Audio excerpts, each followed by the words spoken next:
Bonjour et merci de nous retrouver sur le plateau d'Un cœur qui écoute, votre rendez-vous de spiritualité. Aujourd'hui, nous avons la joie d'accueillir Nathalie Saraco. Nathalie, bonjour. Bonjour Hubert. Donc, Nathalie, vous êtes auteure, réalisatrice, coproductrice d'un film qui sort très prochainement, dans 2 jours, le 4 juin, La Menthe religieuse, un film dont on a déjà beaucoup entendu parler et sur lequel on va revenir. Ce film, il est aussi le fruit de tout un parcours de foi pour vous et on va revenir au cours de cette émission sur ce parcours. Mais comme le veut la tradition dans cette émission, vous allez commencer par nous lire un texte. Alors, c'est l'Évangile de Saint Luc, chapitre 18. C'est la parabole du pharisien et du collecteur d'impôts. Jésus dit encore la parabole que voici à certains qui étaient convaincus d'être justes et qui méprisaient tous les autres. 2 hommes montèrent au temple pour prier. L'un était pharisien et l'autre collecteur d'impôts. Le pharisien, debout, priait ainsi en lui-même. « Ô Dieu, je te rends grâce de ce que je ne suis pas comme les autres hommes, qui sont voleurs, malfaisants, adultères, ou encore comme ce collecteur d'impôts. Je jeûne 2 fois par semaine, je paie la dîme de tout ce que je me procure. » Le collecteur d'impôts, se tenant à distance, ne voulait même pas lever les yeux au ciel, mais il se frappait la poitrine en disant « Ô Dieu, prends pitié du pécheur que je suis. » Je vous le déclare, celui-ci redescendit chez lui justifié et non l'autre. Car tout homme qui s'élève sera abaissé, mais celui qui s'abaisse sera élevé. Voilà. Qu'est-ce qui vous a fait choisir ce texte pour inaugurer cette émission? Bien écoutez, je pense que on peut très vite tous les croyants, d'ailleurs de toutes les religions, être concernés par l'attitude du pharisien. C'est-à-dire que finalement, au lieu de servir Dieu, que ta volonté soit faite, au lieu de servir Dieu, on pourrait parfois se servir de Dieu pour avoir bonne conscience, pour être assuré, pour être finalement dans une forme de contemplation personnelle. Donc finalement, de toutes les manières, le message de Dieu, le message du Christ, c'est l'anti-endormissement. Et je pense qu'effectivement, plus on peut avoir de grâce ou croire être proche de Dieu, plus on est dans le danger de la contemplation personnelle et donc de l'orgueil et puis finalement, quelque part, de bientôt se sentir au-dessus de la mêlée. Et puis c'est les autres qui sont pécheurs. Moi, je suis très bien, je fais tout ce qu'il faut, donc youpi. Et je pense qu'il se trouve là le danger. Parce que de dire que tous les autres seraient pécheurs sauf moi, ça sous-entendrait à dire que le Christ est un menteur. En fait, il n'est pas venu pour la multitude. Il est venu pour tout le monde, sauf pour moi. Et ce n'est pas du tout ce que je pense. Dieu seul est saint. Alors Nathalie, on a dit en introduction, vous sortez un film en salle qui s'intitule La Menthe religieuse. Oui. On va peut-être commencer par voir un petit extrait pour se mettre un peu dans le bain. D'accord. Et on reviendra après ça sur le film. Ça marche. Prends pitié de nous, Seigneur. Nous te prions pour tous ceux qui souffrent, afin qu'ils ne perdent pas espoir et qu'ils voient ta lumière se lever dans les ténèbres. Prends pitié de nous, Seigneur. Prends pitié de nous, Seigneur. Arrivé en retard à l'enterrement de ton père.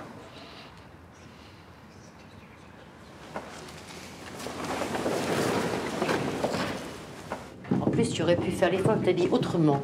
Là, on dirait vraiment une pute. Un jour pareil, vraiment. Ah, c'est vrai qu'on n'a pas tous les jours la chance d'enterrer son père. Tu n'as pas honte?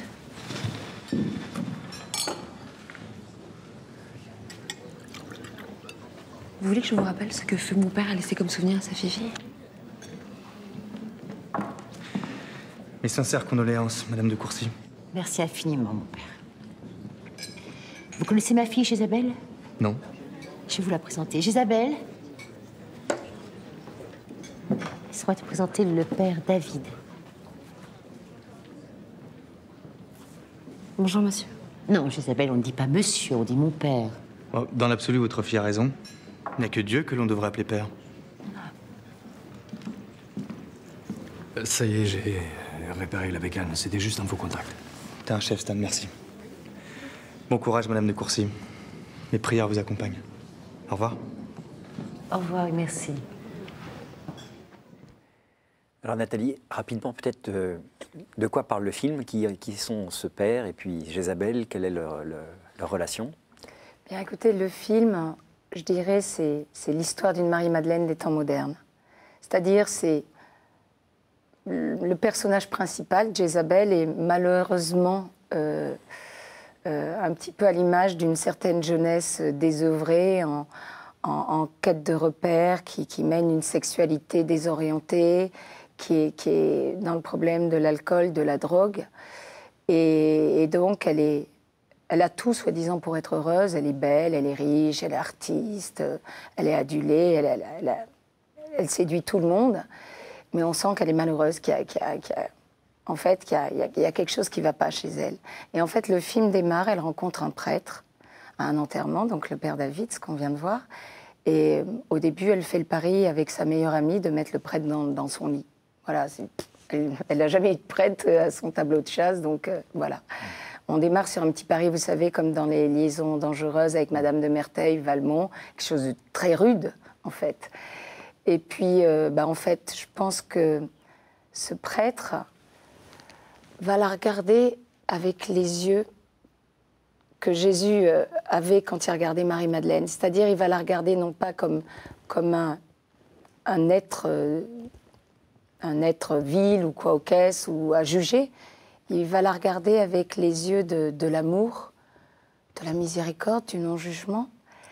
Et il va la regarder comme une belle personne.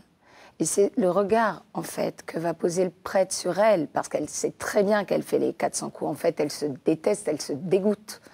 Et malheureusement, plus elle se dégoûte, plus elle se déteste, plus elle est aspirée dans l'entonnoir de l'autodestruction.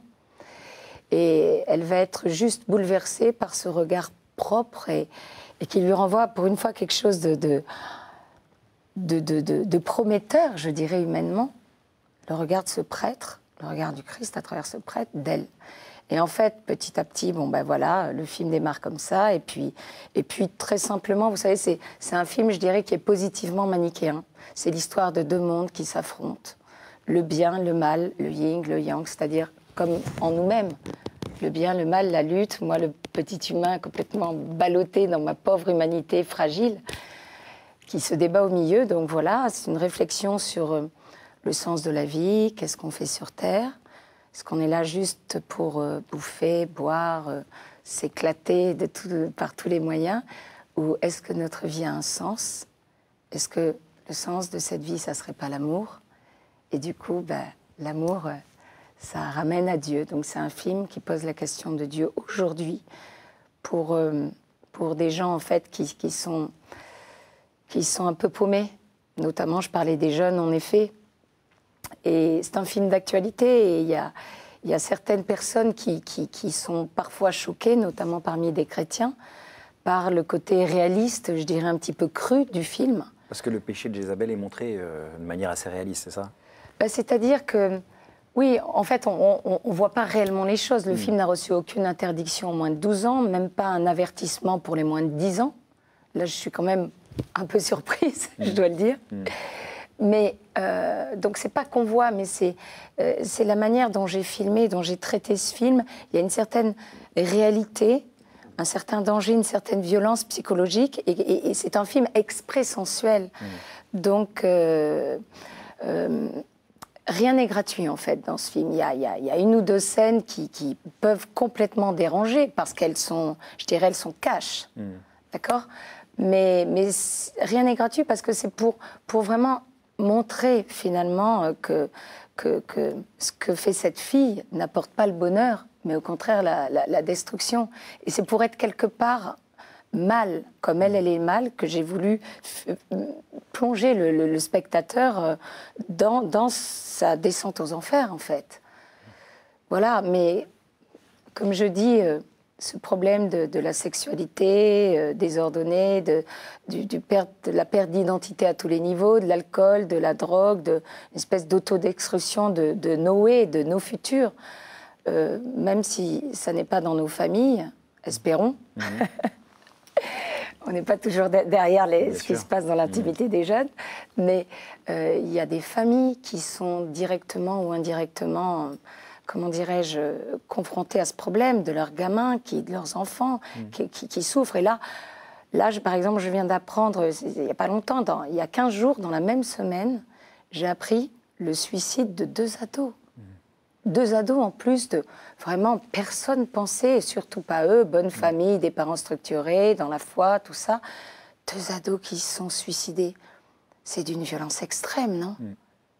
Alors, quand on dit que mon film a une violence, c'est vrai, il y a une violence psychologique, mais ce film est à l'image du monde. Et du coup, il s'adresse à un public qui n'est pas forcément uniquement un public de convaincus. Au contraire, il utilise un langage qui peut rejoindre un public plus large. Bah, bien sûr. En fait, moi, je dirais que je suis... Pour moi, à la base, ce film s'adresse avant tout aux jeunes, d'accord ? Aux jeunes qui sont élevés par papa Internet, maman Facebook, grand-père iPhone. Il n'y a pas les parents, il n'y a pas... Ils sont... Enfin, voilà, quoi.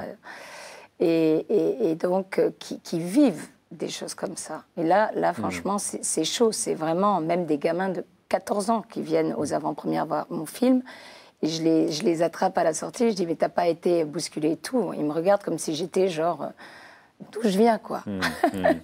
Et donc, cette jeunesse, et puis aussi un large public de personnes qui ne sont pas nécessairement en recherche de Dieu, mais en recherche du sens de la vie, en recherche de l'amour.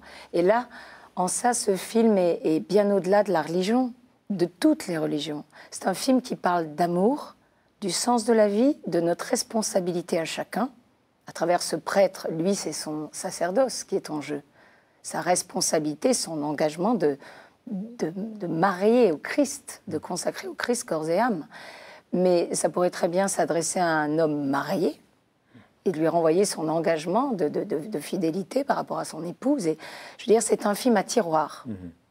Très bien. Voilà. Alors, on va revenir peut-être justement sur la jeunesse du film. Comment est-ce que vous en êtes arrivé? Je crois que c'est une longue histoire que vous allez prendre le temps de nous raconter pour écrire et puis ensuite réaliser ce film. Bien, écoutez, en fait, voilà, j'ai eu un terrible accident de la route il y a 6 ans. J'étais passagère, j'avais la place du mort, je confirme, c'est pas terrible d'être passager. Et j'étais avec une amie. Je sortais d'un super rendez-vous, j'étais en développement très avancé d'un autre long métrage qui s'appelle Larmes blanches, qui est les larmes qui coulent au pluriel. C'est une très belle histoire d'amour, mais bref. Et j'étais avec un producteur de renom qui voulait produire mon film. Donc tout allait très bien. Et donc on prend cette voiture, direction Normandie. Et ce qui est fou, c'est que cet ami en question, qui n'avait absolument pas la foi, qui était plutôt révoltée, un peu une Jézabel, une Marie-Madeleine des temps modernes. Donc la pauvre malheureuse, chaque fois qu'on se retrouvait ensemble, j'en profitais pour lui parler de Dieu. Donc elle n'en pouvait plus. Et là, j'étais en train de lui dire mes dernières paroles avant cet accident, c'était de lui dire, écoute, réveille-toi, ne te dis pas on verra bien après ça sera trop tard. Aujourd'hui, ça peut être le jour de ta mort, tu n'en sais rien. N'attends pas le dernier moment pour trouver à Dieu à qu'est-ce que tu fous ici. À ce moment précis, on double un camion et on a un super accident en fait parce qu'au moment où on va pour dépasser le camion, en fait, lui, il a eu une queue de poisson d'une voiture qu'il a percutée et qui nous a renvoyé 3/4 plein fouet, une immense espace Renault, bref, qui est venu se tanker genre derrière mon dos, enfin un truc terrible, à 130, vous imaginez, sur l'autoroute. On a tapé à droite, à gauche, bref, on a terminé notre course folle, encastrés dans l'atoll, toutes les deux. Toute la voiture était, et vous savez, complètement broyée, il y avait juste notre petit habitacle. Je me revois à 3 reprises, la ceinture de sécurité, c'était un modèle ancien, donc il n'y avait pas d'airbag, donc qui m'a arrêté, qui a arrêté mon visage à ça, vous savez, du pare-brise et tout. Bref, et donc... voilà, on s'est retrouvés prisonnières dans l'atoll et tout de suite, je me suis mise à plus pouvoir respirer et à cracher du sang. Et chez moi, ils sont tous médecins, chirurgiens, donc je me suis dit, en tant que bonne fille de médecin, je me suis dit, ok, je ne peux plus respirer, je crache du sang, je dois avoir des côtes cassées qui ont perforé un poumon et j'ai une hémorragie interne, voilà. Et j'ai senti à un moment donné la vie vraiment partir. C'est-à-dire que là, à ce moment précis, il y avait les secours qui étaient déjà arrivés, il y avait les pompiers, donc ils découpaient la voiture en morceaux avec des immenses tenailles, cisailles, enfin voilà quoi, pour nous extraire par le pare-brise. Et donc j'étais sous assistance, enfin j'avais tout le kit, vous savez, de survie, le papier en aluminium, en chocolat, comme je dis, et tout, le truc, l'assistance respiratoire, tout. Il m'avait transformé en Robocop, il pensait, j'avais une minerve des pieds à la tête, en fait, que j'étais vraiment en train de mourir, d'être paralysée, c'était terrible, quoi, comme, voilà. Et j'ai senti très tranquillement cette chaleur, cette énergie que nous avons, qui fait qu'on se sent en vie. On ne peut pas le prouver, mais on sent cette vie. J'ai senti cette énergie, cette chaleur me quitter, m'abandonner, en partant en fait de la tête et en descendant, vous savez, comme une bouteille d'eau en plastique percée par en bas. Et cette énergie descendait, baissait de niveau. Et là où cette énergie, cette chaleur me quittait, je savais, j'étais totalement d'abord consciente. Et là, on est en toute... Enfin, en toute... On sait absolument ce qui se passe, on est en toute vérité. Lucidité. Lucidité, ouais. Et je me suis dit, oulala, donc je devenais totalement paralysée, froide comme du marbre, mais absolument consciente. Et donc très tranquillement, j'assistais à ma propre mort, je sentais la vie me quitter, comme ça, cette chaleur jusqu'aux pieds. Et là, il s'est passé quelque chose de fou, de totalement fou. Je me suis retrouvée nez à nez avec le Sacré-Cœur de Jésus. Jésus en tunique blanche, Jésus en train de pleurer à chaudes larmes, de souffrir juste le martyre. Et Jésus qui me désignait son Sacré-Cœur avec la couronne d'épines. Et il y avait comme des larmes de sang qui s'échappaient de son Sacré-Cœur. Et son Sacré-Cœur pleurait des larmes de sang, en fait. Et qui venaient s'échouer, et les larmes du Christ, et les larmes de sang de son Sacré-Cœur dans mon propre cœur. Il voulait que je partage, que je ressente sa souffrance. Et je peux vous dire que c'était un tel concentré de souffrance qu'on ne peut pas imaginer. C'est comme une espèce de concentré d'acide de souffrance. Et je m'attendais à tout, sauf à ça. Je m'attendais à... Déjà à l'époque, j'étais croyante, je cherchais Dieu, j'aimais Dieu, tout ça. Mais je ne m'attendais pas du tout à me retrouver face à lui. On était vraiment encore plus proches que vous et moi, vraiment tout près, quoi. Et de le voir en train de pleurer, de souffrir, défiguré par la souffrance. Et du coup, j'en ai oublié ma peur de la mort, j'ai oublié... Enfin, vous savez, on se dit, ah, j'aurais dû faire ci, j'aurais dû faire ça, dire au revoir à Pierre-Paul Jacques, machin. J'étais juste débordée par sa souffrance à lui, que j'aimais déjà mal, mais profondément à l'époque. Et je lui ai dit, Monseigneur, enfin on s'est parlé comme par télépathie, et des sœurs m'ont engueulé, m'ont dit non, c'est pas par télépathie, des sœurs auxquelles j'ai raconté l'histoire, elles m'ont dit, vous êtes parlé pas dans un cœur à cœur. Et je lui ai dit, mon Dieu, pourquoi tu pleures? Et là, il m'a répondu, mais il a répondu à tout le genre humain. C'est pas qu'à moi, c'est vraiment nous tous, ces créatures. Je pleure parce que vous êtes mes enfants chéris, que j'ai donné ma vie pour vous, que je ne sais plus quoi faire pour vous. Et qu'en échange, je n'ai que froideur, mépris et indifférence. Je pleure parce que mon cœur se consume d'un amour fou pour vous tous, qui que vous soyez. Et qu'en échange, j'ai vos péchés et j'ai votre indifférence. Je pleure parce qu'il n'y a rien de pire que de brûler d'amour, que d'aimer ceux qui nous rejettent, ceux qu'on aime le plus. Et vous voyez, Hubert, dans cette rencontre avec le cœur du Christ, j'ai été bouleversée pour plein de raisons, notamment deux qui m'ont complètement scotchée. La première, c'est de sentir physiquement l'amour de Dieu à travers le Sacré-Cœur de Jésus pour nous tous, qui que nous soyons. C'est-à-dire qu'avec Dieu, il n'y a pas de casting. C'est pas toi, tu corresponds au moule, au kit, t'as 15 enfants, toi, t'es comme ci, t'es comme ça, toi, t'es avocat, toi, t'es un pauvre SDF, toi, tu mènes une vie qui ne correspond pas. Il nous aime tous comme nous sommes, on est tous ces petits. Il nous aime à la folie et on a tous une importance unique, démesurée pour lui. Il veut tous nous sauver, mais il veut tous qu'on accepte de se faire aimer par lui, tel que nous sommes, qu'on ne doute pas de son amour. Et donc, du coup, comment dire, je connaissais, je chantais à la messe, je lisais dans la Bible l'amour fou, l'amour insondable de ce Dieu pour nous tous, mais c'était beaucoup plus intellectuel pour moi, théorique. Même si je l'aimais, mais c'était plus intellectuel. Et là, le Seigneur m'a fait sentir de manière physique cet amour pour nous. Et juste, ça m'a bouleversée. L'amour, c'est bien au-delà de tout ce qu'on peut imaginer. Donc il y a ça qui m'a complètement bouleversée.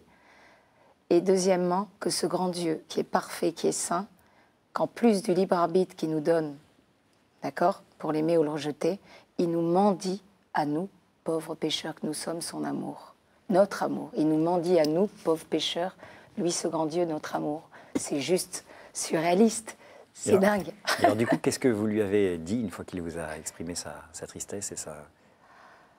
Ben, écoutez, ça a été comme un cri du cœur encore. J'ai dit, Seigneur, quel dommage de rendre l'âme. Maintenant que je sais ça, je voudrais pouvoir revenir sur terre pour témoigner de ton amour fou pour nous tous, qui que nous soyons. Et pour te consoler à ma façon dans la nature qui est la mienne. C'est-à-dire, j'ai la totale. Je suis italienne, à moitié italienne, bélier, marseillaise, femme, artiste. Donc, vous imaginez, un peu passionnée. Et donc, pour lui dire, t'es le plus beau, je t'aime. Et voilà, quoi. Et surtout, qu'on connaisse que tu es cet amour et voilà, quoi. Et tu nous accueilles vraiment tous dans cet amour. Et finalement, le pari que Dieu nous demande, c'est juste de faire le pari fou de se laisser aimer par lui, comme on est. Personne ne mérite Dieu à part Dieu lui-même. Et qu'est-ce qui s'est passé du coup? Bah du coup... Parce que vous êtes là aujourd'hui. Hein. Ah oui. Et comme je dis, je me sens en sursis. Bah du coup, en fait, je vais juste vous dire une deuxième partie, vite fait, d'accord, que je révèle à très très peu de gens, mais je pense que là, c'est bien un endroit où je peux ouvrir vraiment mon cœur. Donc vous avez droit à la saga, à la version longue. Quand j'ai dit ça, à ce moment précis, j'ai été comme transportée dans un autre lieu, un autre endroit, qui n'avait rien à voir. Et là, quelque chose de fou. Je vois au-dessus de moi, face à moi, une espèce de demi-cercle de lune, d'accord, de demi-cercle, plongé dans une espèce de lumière de nuée. Et quelque chose d'écrasant, bien en hauteur et d'écrasant. On sentait que ça ne plaisantait pas. Et à ce moment-là, je savais tout simplement que c'était l'heure de mon jugement, l'heure de notre jugement qui nous attend à tous. Et qu'en fait, j'avais face à moi le tribunal céleste, le fameux tribunal céleste dont parle saint Paul dans les Épîtres. Et à l'époque, je ne l'avais absolument pas lu. Et là, vous savez, ce qui est dingue, c'est qu'on se retrouve, la créature, face à son créateur, en toute vérité, en toute responsabilité.